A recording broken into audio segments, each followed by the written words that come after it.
Hello दोस्तों, good evening. कैसे हैं आप लोग? उम्मीद है आप सभी अच्छे होंगे। तो जैसा कि हम लोग इस वीडियो में बात करने वाले हैं अर्ली इंडिया के बारे में। अर्ली इंडिया का मतलब है सिंधु घाटी सभ्यता या फिर ब्रिटिश के आने से पहले वाला time. From earliest day to 550 AD का मतलब है सबसे प्राचीन काल से लेकर 550 ईस्वी तक। हिस्ट्री में ये पीरियड प्राचीन भारत कहलाता है। सिंधु घाटी से लेकर गुप्ता साम्राज्य के अंत तक का समय, ये जो है अर्ली इंडिया। तो चलिए क्वेश्चन की ओर चलते हैं। इसमें हमारा फर्स्ट क्वेश्चन है, कुडावोलई पद्धति क्या थी? आंसर है चोल काल में गांव की सभा के सदस्यों को चुनने की चुनाव पद्धति थी। पात्र उम्मीदवारों के नाम ताड़पत्र पर लिखकर एक मटकी में डाल दिए जाते थे और फिर पर्ची निकालकर सदस्य चुने जाते थे। इसे प्रारंभिक लोकतंत्र का उदाहरण माना जाता है। प्राचीन भारत काल में चुनाव के कुछ नियम थे जो ताड़पत्र पर लिख के मटका में डाल दिया जाता था, फिर सदस्यों की चुनाव होती थी। इस क्वेश्चन में दिया गया है। तो चलिए अगला क्वेश्चन में देखते हैं। सभा और उर में अंतर बताइए। सभा ब्राह्मणों द्वारा शासित विद्वानों की संस्था थी जो ब्रह्मदेव गांवों का प्रबंधन करती थी, और उर का मतलब है गैर ब्राह्मण ग्रामीणों की आम सभा थी जो सामान्य गांवों का प्रशासन देखती थी। चलिए अगला क्वेश्चन देखते हैं। चोल प्रशासन की 4 इकाइयाँ बताइए। तो आंसर है मंडलम प्रांत, वलनाडु जिला, नाडु उपजिला और उर गांव। ये चोल प्रशासन की 4 इकाइयाँ हैं। अगला क्वेश्चन है, देवदेह और ब्रह्मदेव भूमि क्या थी? इसका आंसर है मंदिरों को दान में दी गई भूमि देवदेह है, और ब्रह्मदेव ब्राह्मणों को दान में दी गई भूमि जिसे कर से मुक्त रखा जाता है। मतलब ब्रह्मदेव ब्राह्मणों को दान में दी जाती थी। एक भूमि है ब्रह्मदेव, तो उसमें कर नहीं दिया जाता था। ब्रह्मदेव को कर से मुक्त रखा जाता था। चलिए अगला क्वेश्चन देखते हैं। चोल नौसेना का महत्व क्या था?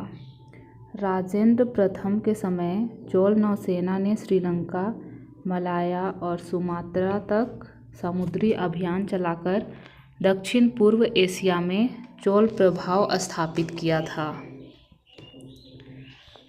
अगला क्वेश्चन है, सिंधु सरस्वती सभ्यता की प्रमुख विशेषताओं का वर्णन कीजिए। इसमें कुछ पॉइंट्स में आंसर दिए गए हैं जिसे आप लोग देख लीजिएगा। आगे बढ़ते हैं अगले क्वेश्चन की ओर।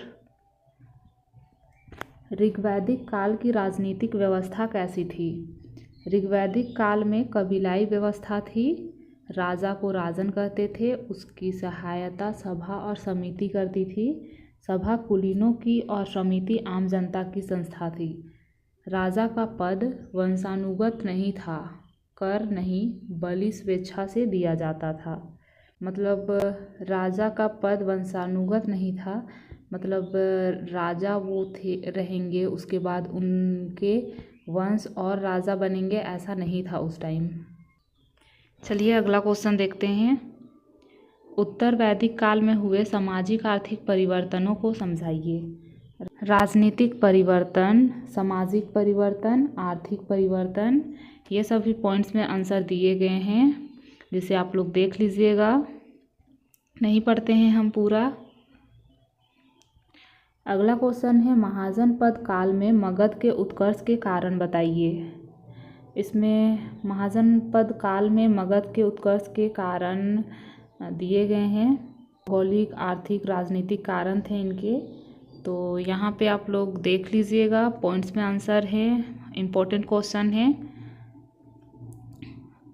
अगला क्वेश्चन है, अशोक के धम्म की प्रकृति एवं प्रसार के साधनों का वर्णन कीजिए। अशोक का धम्म कोई नया धर्म या संप्रदाय नहीं था, यह नैतिक सामाजिक आचार संहिता थी। कलिंग युद्ध के बाद अशोक ने इसे अपनाया। इसकी मुख्य बातें अहिंसा, सत्य, दया, दान, गुरुजनों का आदर, बड़ों का सम्मान, पशु पक्षियों पर दया, अपव्यय ना करना, सभी संप्रदायों के प्रति सहिष्णुता। अशोक ने कहा कि सभी धर्मों का सार बढ़े और लोग आपस में विवाद ना करें। धम्म का उद्देश्य समाज में नैतिकता और सद्भाव लाना था।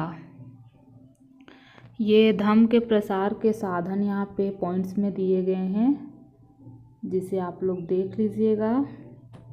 बढ़ते हैं आगे अगले क्वेश्चन की ओर। संगम युग के साहित्य और समाज पर प्रकाश डालिए। संगम युग का साहित्य। ये संगम युग 300 ईसा पूर्व से 300 ईस्वी तक दक्षिण भारत का काल है। इस युग का साहित्य तमिल में है और मदुरई, उरैयूर आदि में हुए विद्वानों के संगमों में रचा गया है। इसमें प्रमुख ग्रंथ भी हैं और व्याकरण ग्रंथ भी है, जिसे देख लीजिएगा आप लोग। इसमें पॉइंट है संगम युग का समाज, अच्छे से देख लीजिएगा। ये सभी पॉइंट्स इम्पोर्टेंट क्वेश्चन है, परीक्षा में पूछे जाने वाले हैं।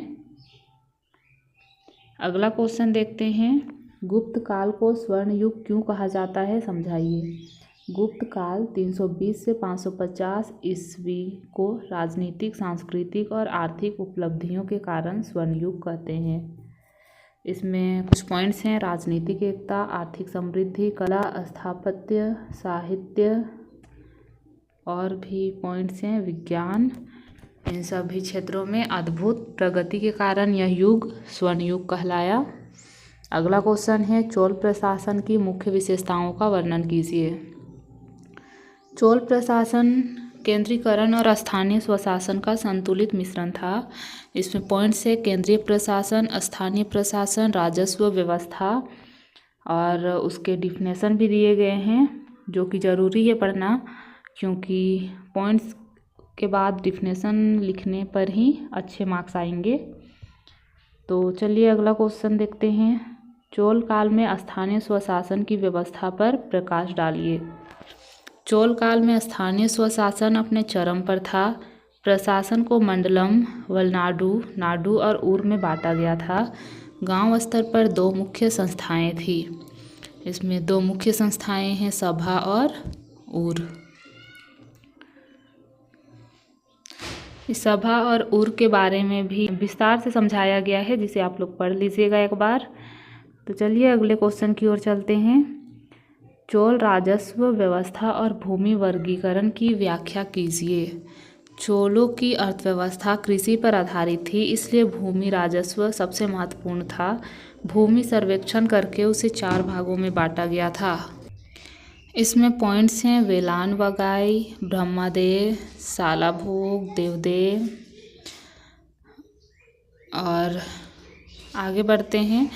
कर की दर कुल उपज का लगभग 1/6 भाग थी। इसके अलावा व्यापार, घर, पेशा और जल पर भी कर लगते थे। भूमि के रिकॉर्ड ताड़पत्र पर रखे जाते थे और सभा द्वारा उनका रखरखाव होता था। तो ये है अर्ली इंडिया का पूरा क्वेश्चन आंसर। ये इस वीडियो में आपको सारे इम्पोर्टेंट क्वेश्चन और उसके आंसर मिल जाएंगे। इसके अलावा आप लोगों को कहीं और जाने की ज़रूरत नहीं है, इसी में से आने वाला है एग्ज़ाम में क्वेश्चन। तो चलिए इस वीडियो को यहीं ख़त्म करते हैं। मिलते हैं ऐसे ही नई वीडियो के साथ। तब तक बने रहिए स्टडी विद सभी में। बाय।